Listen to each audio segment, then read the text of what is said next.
Okay guys, today I have Natalie Bode on the show. She is a fashion content creator, but also aerospace engineer. Thanks for joining us. Yeah, thanks for having me.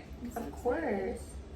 Let's get into it. This one might be kind of hard, but for your life right now, if you could give it a title, what would it be? Probably outgrowing your spaces. I feel like I'm going through a lot of changes right now, just with social media growth, my job, just everything in my life. I now have a boyfriend, and like that wasn't really a thing for me in the past few years, and I'm kind of just realigning my priorities. I'm going to new events, I'm meeting new people, and it's turned out great for me, but I feel like I'm kind of outgrowing the space I was previously in. I was going out a lot, I was hanging out with the same people, and there's absolutely nothing wrong with that. Like, I was having so much fun, but I think now my priorities are shifting a little bit, and I kind of want to focus more on like entrepreneurship and growing my brand, as opposed to like going out and, you know, hanging out with the same people and like, oh, what are we doing on Saturday night? It's just trying to figure out where I fit in that space now, who I want surrounding me in my life right now, and like who aligns with my priorities and stuff. And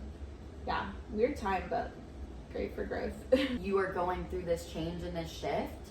Has it stirred the pot at all? I feel like there are some people who I didn't expect to act different or like say things to me. Your 20s are really hard because everybody's going in a completely different direction at all different times, and my life is kind of taking me somewhere right now, and I genuinely don't have time to like keep doing all those things that I was previously doing. Get home from work, I have to make content, I still want to work out, and it's like I also need a day to rest or I'm gonna go insane. Yeah, I was thinking about that with you. Yeah, I totally relate to that. It's hard because you don't want to hurt anybody's feelings, but I think what you're doing is great though. You have to put yourself first. Have you noticed a shift? Like, you blew up very, very fast. Like a lot faster than me. That was like overnight. It was kind of overnight. Yeah, because I had like no social media presence. Everything you're saying, it's just like crazy. We're the same person. Like, I'm like, what? For me, when I first blew up, it wasn't like then that I felt this shift of my priorities and the effect of people who have been in my life. But that happened beginning of this year, so it was like 7 months ago. And gradually I felt that, and now I'm really in it. Like, I totally feel you. Both of us are very career driven, and we both prioritize fitness and working out. I feel like you're like me. Like, don't you feel kind of crazy when you don't get your workout in? Oh, I literally was like, I am sorry, but I have to come over late today. Like, I need to hit the 640 Pilates. No, like. I do the same thing. I was like, take your time, because I have to do that. What's something people would be shocked to know about you? Outside of the whole engineering thing? Yeah, we'll get into that. I think the most shocking thing is the whole, well, for people at work, maybe it's me being a fashion content creator. Do they know? You know, I don't know. I literally work with all men, and like, I don't think they care to look anybody up on the internet. I've never gave someone a reason to question my work ethic or, you know, my expertise at my engineering job, so I don't think that anybody would see it as a problem, because it's so polar opposite of my job. Boots on the ground, like, you know, we're going in, we're like using tools and stuff, and like, it's not glamorous at all. I'm a mechanical engineer. I'm like so girly, and I'm into fashion, and like, I come home, I put on my high heels, I dress up, I go to these events, I make content, like I do trend forecasting. I think it's just having like two polar opposite interests and trying to find satisfaction in that. Yeah. So you've never spoken about with any of your coworkers that you do this? Like, it's never been like actually like verbalized? Like, you haven't told anybody? No. And honestly, like, wow, I don't want to I feel like I'm already at a disadvantage in my mind. I'm a young girl.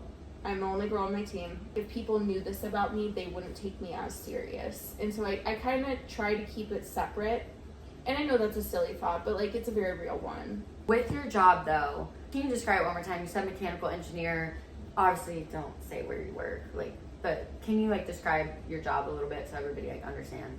Yeah, so I'm a process engineer for a defense company. So on a specific program, we actually get in the units that we're working on, we'll analyze them, diagnose them, figure out how to fix them, and send them off. And it's really just about like streamlining the whole manufacturing process, a lot of root cause analysis, continuous improvement, and just trying to reduce cycle time on everything we put out. That's legit. So, when you were a little girl, were you into building shit? That was definitely a component of it. I grew up with 3 older brothers. Oh, you're the baby. I am the baby, and you so have 3 older brothers. Wait, that's cool. Yeah, and so wow, it was that's very iconic. much like You're so princess coded. That's crazy. right, because okay, so my mom, I was the last child, and my parents had 4 kids. And they were like, last child, only girl, we're not buying girl baby clothes when we have all these boy baby clothes. So no. it was like boy clothes, yes. But I love my parents. No, but it's a crazy pipeline because now you're like a fashion girly pop angel I think princess. that's what started it. I've been rebelling ever since. So the second my I God. turned like 4 years old and I knew what my outfit meant, I refused to wear anything but a princess dress. Seriously, like a Disney princess dress. I was Belle. I would show up to daycare. I would be Belle. I would be Cinderella. That is so sick. And I had these matching heels That is to so each cool. dress. And I had a magic wand. And my poor brother Ethan, he's 2 years older than me, sweetest kid ever. I would like take my magic wand and like start beating him over the head with it. And my mom would be like, stop. And I'm like, no, I'm giving him pixie dust. Like, So evil cute. child. I was rebelling ever since. And I think that's why I'm into fashion, honestly. That is Because I'm super cool. I am not wearing those boy clothes. Back to the building stuff. It wasn't so much building stuff. I was just like a very curious kid. I loved airplanes. I loved rockets. I wanted to Really? be an astronaut. Yeah, like every little kid. I wanted to be an astronaut. No, I wasn't and, into that. That's cool. That's like different. Yeah. And I always saw myself, honestly, like working with planes or something like that. And Really? Yes. And I fell into my job on accident. Like, I didn't even mean to get into this job. I'm very glad I did. So what was your major in college and where'd you go to college? I went to the University of Missouri. So Mizzou? Yeah. I love Mizzou. Yeah, it's so I lived fun. there at one point in my life. Like when I was lived in little. Columbia? Yes, when I was little, like my What? family lived there and we would go to Mizzou games. So what was your major? Yeah, it's crazy. I studied biomedical engineering and computer science. Oh my god. When you were in high school, first of all, my question for you, were you like really good at your grades? A lot of these girls who are watching, the questions I get are like, I don't know what to pick for my major, or they're scared to get to that next step. They want to get into that school. I did take a lot of AP classes in high school. I also did a program where my senior year of high school, I went to the community college to take math classes and physics classes. So have you always been good at math and science since you were little? Yeah. Like in elementary school? Yeah, like I was always Okay. very good at math and science. Did you enjoy it?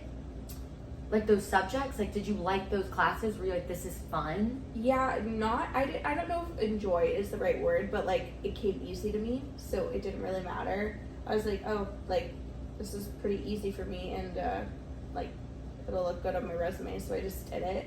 But I will say, if I can give any piece of advice, I know I picked the hardest major and like Yeah. I did the hardest things. That's If I could give one piece of advice, it's like you don't need to pick the hardest major in college. And honestly, this is gonna sound really bad, but you don't need to get that great of grades. You just need to pass your classes. And believe me when I tell you this, and I was the kid in college, I didn't take my own advice. I was the kid in college, straight A's, 4.0, whatever. It took such a mental toll on me, and let me tell you, my friends who were in the same classes, my friends who had the same major as me, they actually work with me right now, and I can tell you unequivocally, at least one of my friends did not care about her grades at all. Like, it truly, after you get your first job, nobody asks you your GPA.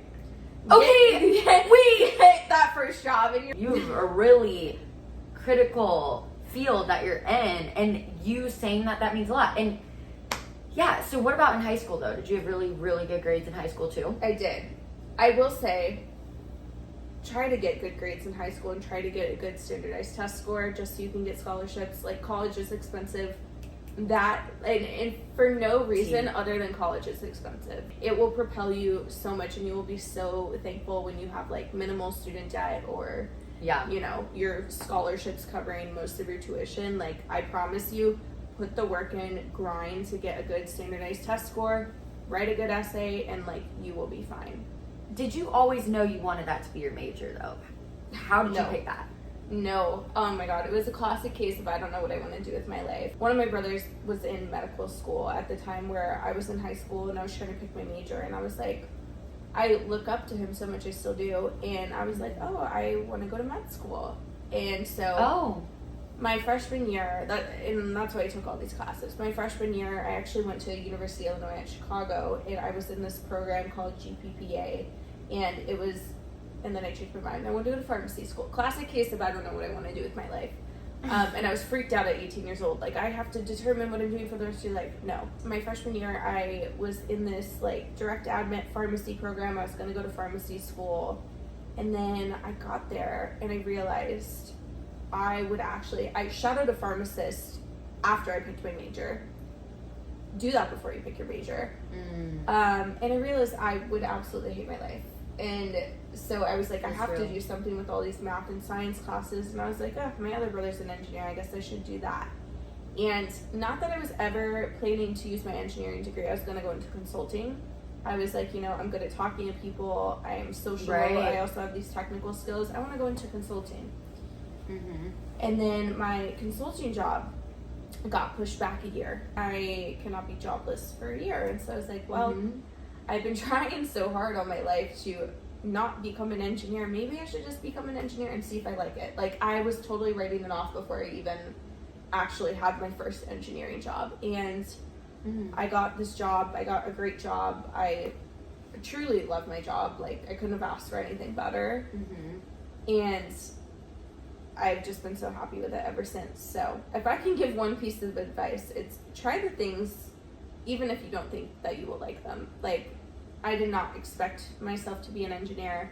I kind of wrote that off for me because I was like, you know, I don't want to be an engineer. Like, I'm a girly girl. Like, I don't do that. I'm going to go into like, not that consulting's for girls, but like... But I get it. No, when I think of it, consulting feels more like, I don't know, like, you can make it girly. Like, you're like, I'm going to just dress cute, and I'm going to talk to people. I'm going to wine and dine people. Yes.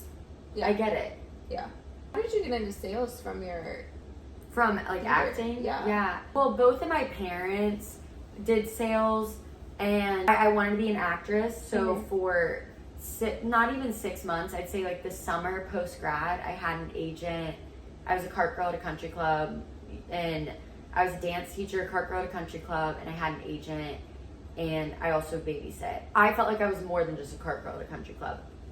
And I felt like that was my full identity. I felt like I auditioned, but it's really rare to book things. And I felt very broke.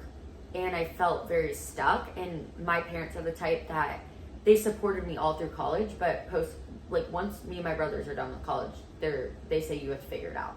We can live at their place, but they're not going to pay our rent or anything. They're like, you need to figure it out. And I realized I'm working, and I'm not making enough money to even afford rent. To afford to live. I was scared. I was thinking I would be stuck living at my parents forever if I have to keep this up.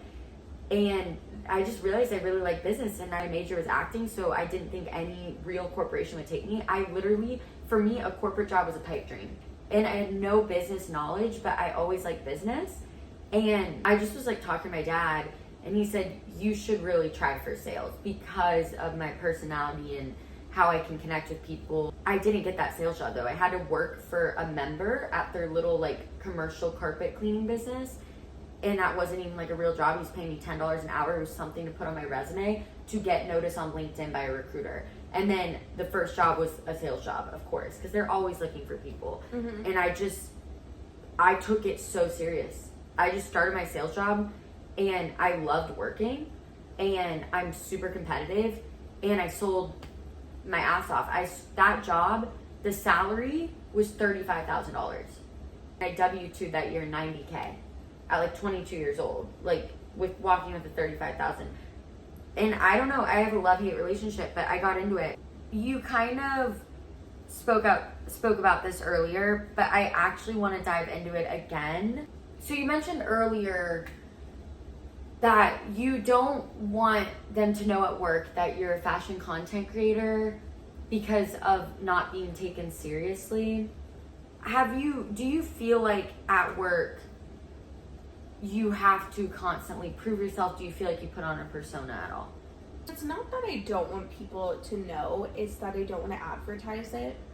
Like when I'm at work, influencer hat is off, engineer hat is on. Like I don't even have my phone for like most of the day. Like I am just like zoned in, locked in, and like I'm doing my work, I'm doing what they pay me to do there. Right. And so I'm not really like when people are like, oh, what'd you do this weekend? And I'm not like, oh, I went to a Bumble event. Like, you know, like that, they're gonna be like, what? Like, I don't think so much anymore. I feel like I have to prove myself, but I feel like as women in a male-dominated industry, unfortunately, you always kind of have to prove yourself to get that same level of respect as maybe a male counterpart who might not have to do that so much. And I think it's kind of a double whammy because I'm also really young, and I'm really young on my team. You are. And so it's like, being young and also being the only girl, it kind of feeds into that imposter syndrome that we all have. I love my team. They're so supportive. Like,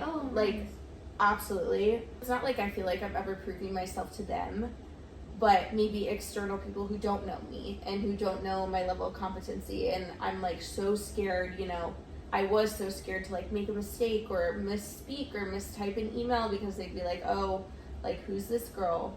Like I actually had something get shipped to me at my work, and they actually put my name down as Nathan. And like that's just like nobody really, like Natalie doesn't like register. It's like, oh, it must be Nathan, you know? Oh my gosh, that's crazy. No, but it's not even like it's not even it's like not on offensive. purpose. Oh, okay. But it's just like that's kind of the thing. Like it is filled with guys, but I also think in the industry you also kind of have an advantage, and you're able to differentiate yourself, and you're able to bring a different perspective to the team that maybe, you know, absolutely, like my team celebrates that for sure. And so like it's been a really awesome experience, but that's amazing. I recognize that like that's not the experience for a lot of people.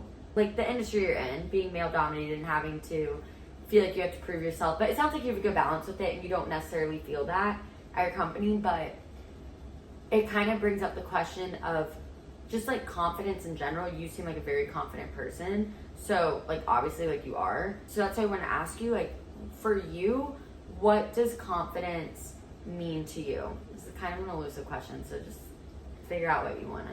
I just want to say before I answer that, I'm so glad that you said you think I'm a confident person, because I was like the least confident person for like the longest time. Really? Like my freshman year of college, I actually passed out giving a presentation because I was yes. You, girl, freshman year of college? Freshman year of college. You've come a long way, girl. Thank you. You exude confidence. Are you an introvert or an extrovert? I think I'm an introvert, but like really lately, like that's crazy. You don't give that to me. Thank you. Lately, I've been trying to like really put myself out there more and like make more conversation. But I feel like now I'm an extrovert, and that comes with the confidence. And actually, so this is kind of funny. My senior year of college, I was like briefly talking to this guy that was in all of my engineering classes. We had the exact same schedule. Don't do that. That's hard.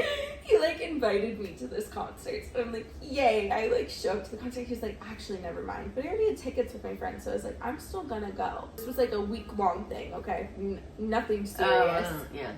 And I see him at the concert, and I'm like, wow, that looks like his ex-girlfriend. And I'm like, you know, like I'm seeing things. So I went out that night. I'm walking back to my apartment with my friends. It's me, my friend Allison, who works with me now, and my friend Kimmy. And we're walking back to the apartment, and he is walking in the exact opposite direction as is holding his ex-girlfriend's hand. This man is in all of my classes at this point. I was livid, and I was like, oh no. I was like 22 years old, and I was like, oh, he's gonna hear it from me. And I like texted him this long, should not have texted him this long thing. We were talking for a week. We've all been there. Isn't that crazy though? When you're 22, I know how you the felt. end of the world. But in this day and age, like how we are now, like how old we are, talking to a guy for a week, and if I saw that, I'd be like, damn, it is what it is. But when I was 22, when I was 22, oh my, I'd get excited. You fire to his house, yeah. But okay, so getting back to the purpose that I brought this up. So I had one of my classes was in engineering.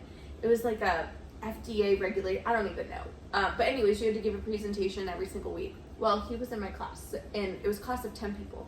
I had to get up there every single week, and mind you, I hadn't presented since I passed out freshman year of college, giving a presentation every single week, and look him in the eyes and give my presentation on FDA regulations. And that is like nothing can shake me during a presentation now.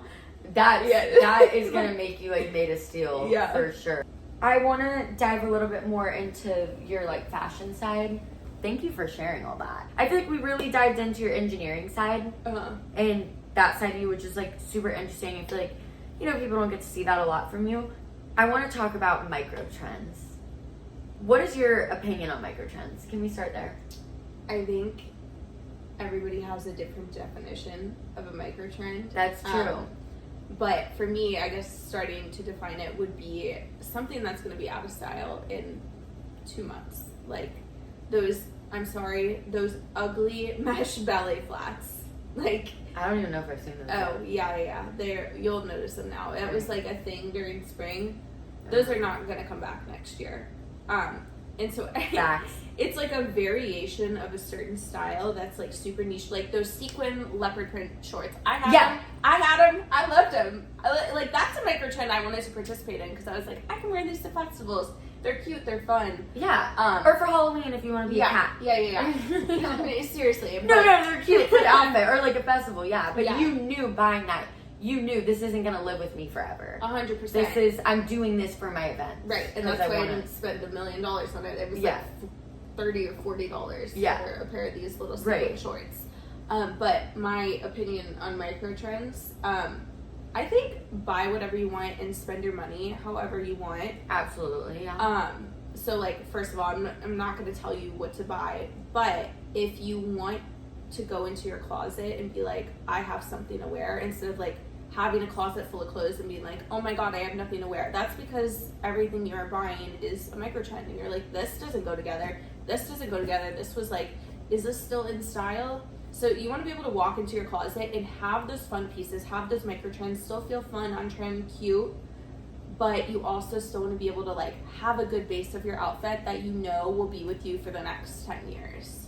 I actually agree fully with that. Yeah. I really do. I just like the past couple years I've tried to go on that path.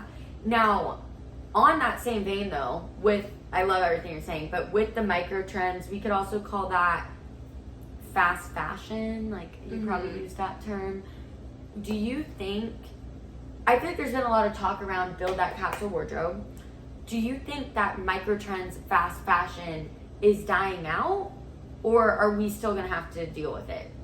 I think fast fashion is always going to be a thing, honestly, and manifest especially with the internet. Right? Yeah, and I think now there's a lot more emphasis on the basics and simplicity. So buying things secondhand is like really big right now, which is great. Sustainable fashion, and even if somebody has a fast fashion item and they're selling it on Depop for like $8, if you buy that fast fashion item on Depop for $8, that's still better than going to Shein.com and purchasing it. You're not putting more out there. But yeah, so there's more of a focus on sustainable fashion. I think that's like really the appeal to Gen Z specifically, but also the basics. So like people aren't buying as many clothes as they used to. Oh, really? Yeah, or people aren't willing to participate in the trends as much, and that's why we see that like rise of like capsule wardrobe and like. Do you think that happened in the past year or 2 years, or how long? I think like the past year, and that's when we get like, I think the pendulum has kind of swung a little far, and now we're like, we all need to be covering our whole body in clothes and dressing like we're 40 years older than we are, you know? And that is like the hard part about it, is like capsule wardrobe without aging yourself. Okay, I love that. And I noticed that in your videos. You talk about that. But it's like, I think a lot of, and correct me if I'm wrong, but you know, I follow you.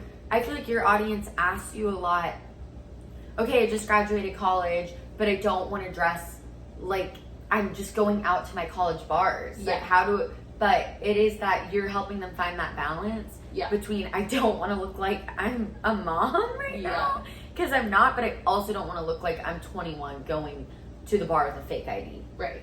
That was the hardest thing for me post-grad, honestly, which is what prompted me to start making these videos. I had an identity crisis. Seriously, in college, I was the girl.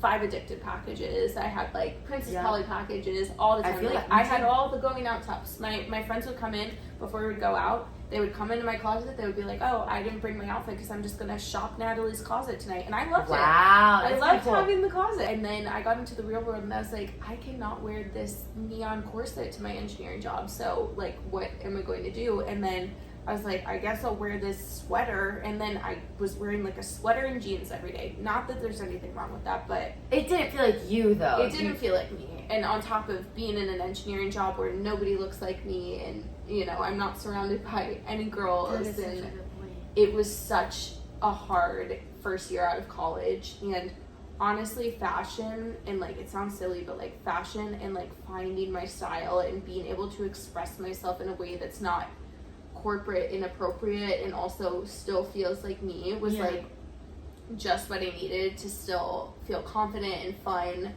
but also still be taken seriously at my job. That's like kind of what I want to help everybody with.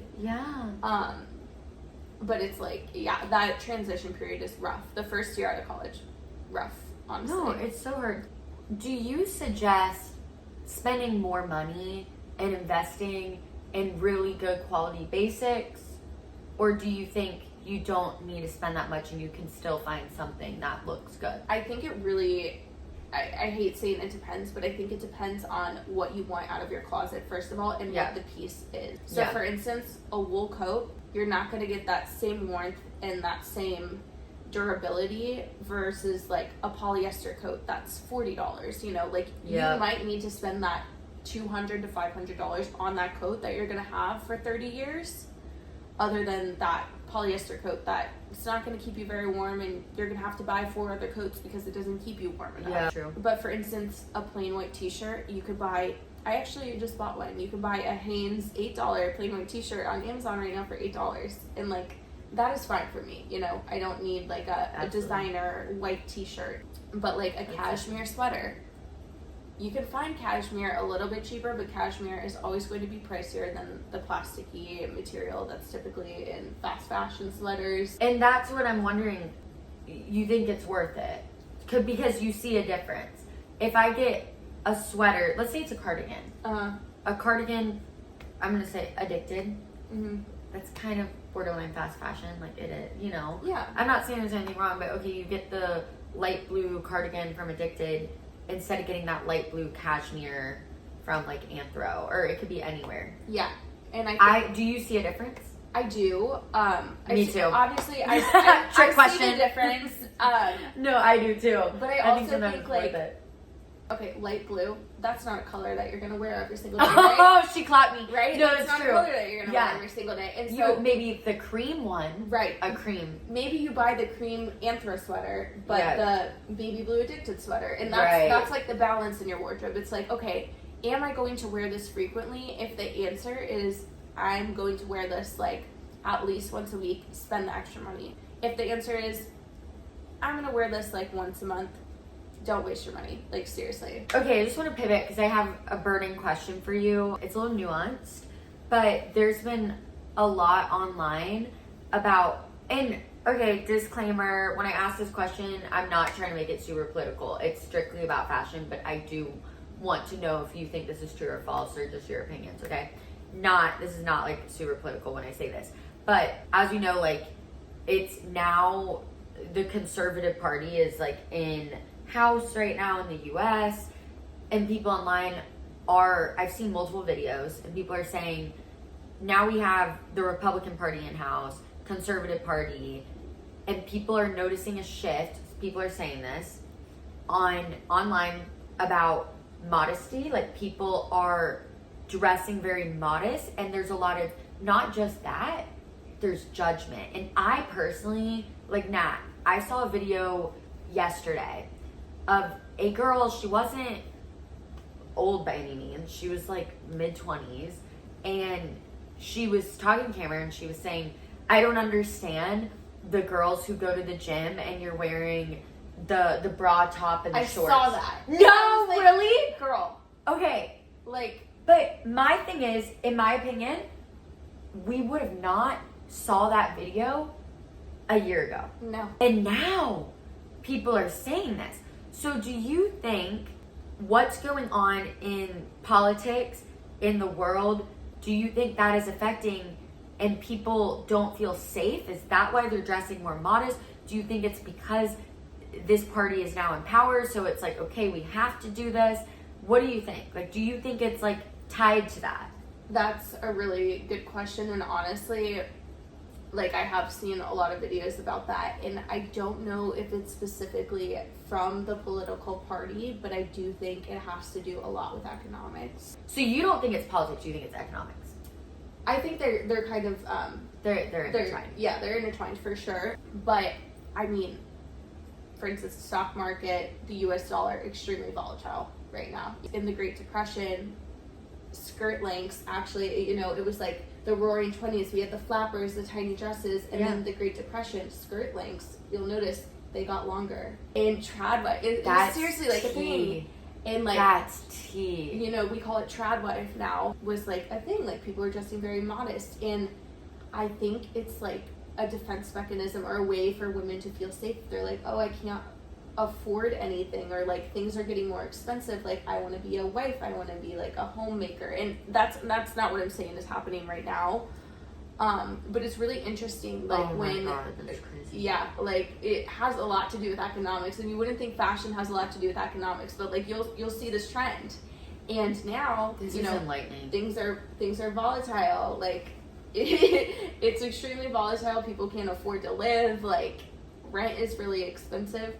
Skirt lengths are getting longer, and we are becoming more judgmental about showing your stomach. And, you know, I literally, Absolutely. I used to go and, like, I know this is an age thing as well, but I literally used to go out wearing a top like the size of my pinky, and like, I was like, this looks good.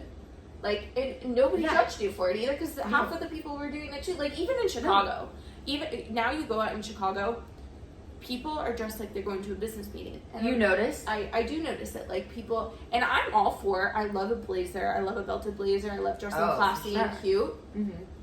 But like, to Texan Taco, I'm like, we don't need to be doing this. When you're talking about the trad wife, and it's like, oh, now the economy's bad, and I need to find a husband, and all that, and like, that happened in the Great Depression. I feel like a couple years ago, maybe a year ago, it was a harsh movement of, we are independent girl bosses, we get our own bag. I'm gonna be honest with you, I hear from girls, well, it's like more open to be like, well, I want to be a stay-at-home wife. I want to be a stay-at-home wife. When I was in college, and even when I was 23, 24, like, you know, I'm a little bit older than you, nobody ever said those words. Yeah. Do you feel that? Like, do you feel that that's new? Because people say, I want to be the stay-at-home wife and do Pilates. Like, that's new. I'm not saying there's anything wrong with that. I'm just saying, like, it's interesting what you're saying about fashion, what's going on in the economy. Do you think that is new, or do you think that's always been there? Like, in your experience, like, do you think it's been there since you were in college? People saying that. Yeah, I mean, it's obviously always been there. Like, people have always, you know, said like, oh, I want to be a stay-at-home wife at some point, maybe not in college. Yeah. But I do think now it's more like, oh, once again, like a defense mechanism or a way to feel safe. Like, oh, I'm just going to marry rich. I'm going to have this soft girl Pilates life. Yeah.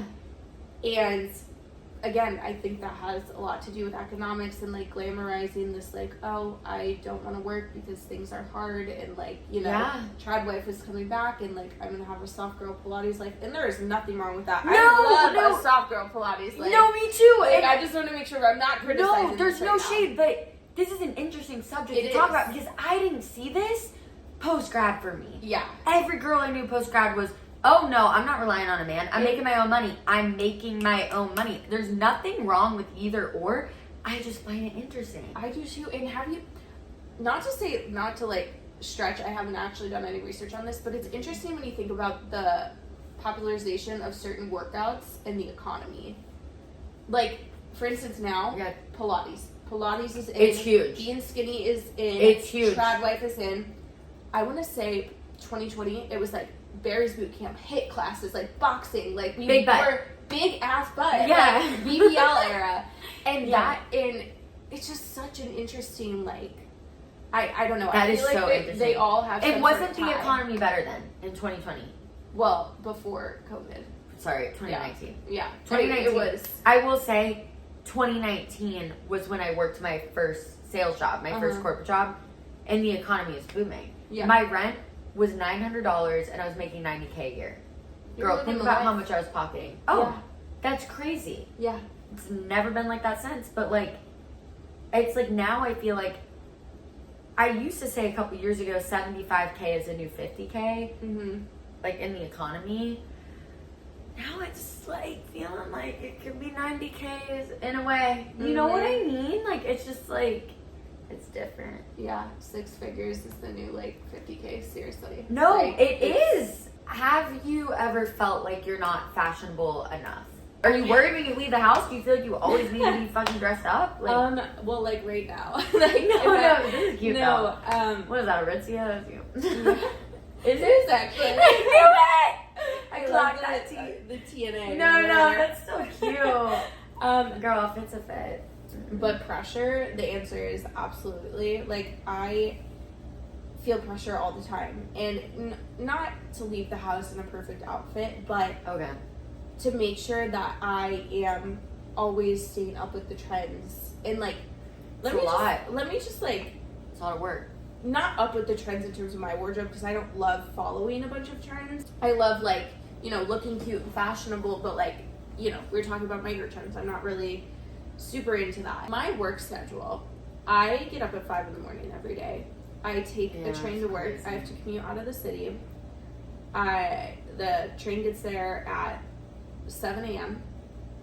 And I am at work until 4 p.m. and sometimes 5 p.m. And I get home at 5:30 p.m. or 6:30 p.m. And I'm not doing any of this at work. Okay, I have my engineering hat on. I am not an influencer. On that train ride, I am studying. I am going through TikToks, and I'm also trying to respond to everybody who's texted me during the day, and I'm trying to maintain my relationships, and I feel an immense amount of pressure that I'm never doing enough, and I don't have enough time in the day, because to be completely transparent, I don't have enough time in the day. You don't. I really don't, and that's just the reality. Like, you understand, that's just the reality of having a corporate job and also doing social media. Is like, you are never going to be pumping out content as consistently as the person who's doing it full time. Yep. And like, you just have to, I'm saying this, you as me, you just have to not compare yourself to other people on the internet. And I find that really hard, especially when you're first starting out. Is like, well, this person got like 3 million views on this similar video, like, why did mine fail? Or like, you know, I only posted 4 times this week, or I didn't post it all today. And I get in my head and I'm like, I'm never going to do anything right. And like, nobody is going to want to watch my content if I'm not posting consistently. And like, there's a little bit of truth to that. You do have to be consistent. And, you know, your followers look to you, and you do owe them something for, you know, following you and supporting you. You want to give them good content and good quality content. You don't just want to be pumping out shit. And yeah, so I think the pressure is more so on staying up with the trends and being able to inform my audience, because if I'm not informed, I'm useless in these videos. Like, if I'm not informed, I can't give someone else advice. And so it's like a lot of education, a lot of studying, a lot of like data analysis. I like to use ChatGPT for some data analysis. That's like, right. On stuff. That's incredible. Yeah. And it's like making sure you're giving informed information, because you don't want to just start at a video like, oh, this is out, throw this away, and like, that's just not be based on like statistics or like what you're seeing in like the market space. Right. And I found words on social media, like, saying these things carry a lot of weight. Like, people will buy things I recommend, and people will, you know, like, literally DM me asking me for advice, and I'm like, people really look to me for this stuff, so I have to make sure that I am being honest and being confident about the advice that I am giving on the internet. I relate to you fully. Have you ever thought about, like, getting a job so you don't have to commute, or no? I just have a really great job right now. No, I love that. Yeah. No, I love that. Let's close it out with some fun questions. All right. So, real quick, what's a fashion risk that you want to take this year? Actually, I did take a risk. Yesterday, when I went to my Bumble event, I brought back the bandage dress. Oh, Like, let's go. Actually, so fired on you, girl. Thank you. Wait, that's actually cute as... And, like, literally the heels that were from my, like, 2016 homecoming, I put it on, and I was like, this is kind of chuggy. It's giving, like, 2012 Charlotte Russe, but, like, better. But, like, low-key, I feel like the bandage dress is going to come back this year, just because, like I'm saying, based on data, being really skinny is in, Pilates is in, bandage dress is going to be in. I'm just saying. Dude. Yeah, where'd you get that dress from? Hervé I don't know how to say it. Ooh. It's the Hervé, it looks like ledger. Okay, cute. Slay. Wait, I love that I saw that dress. It was cute as fuck. What's your go-to hype song? Hype song? Oh my god, that No Broke Boys song. Oh, I love that! Like, every time I'm like, yeah, No Broke Boys. No broke boys, no fake friends. What's one thing you hope people take away from how you show up online? Wear whatever you feel good in, and wear what makes you feel confident. And That's really good. also, maybe not from the fashion perspective, but don't put yourself in a box. Like, just because you're one thing, like, you're an engineer, it doesn't mean you can't also be, like, a fashion girl that loves to look cute and loves to do all these girly things. Do not make yourself fit to stereotypes or fit into a box that you don't fit into. That was amazing. Well, Natalie Bode, everybody. Thank you for having me. That was like the perfect closeout. The girls are gonna love it.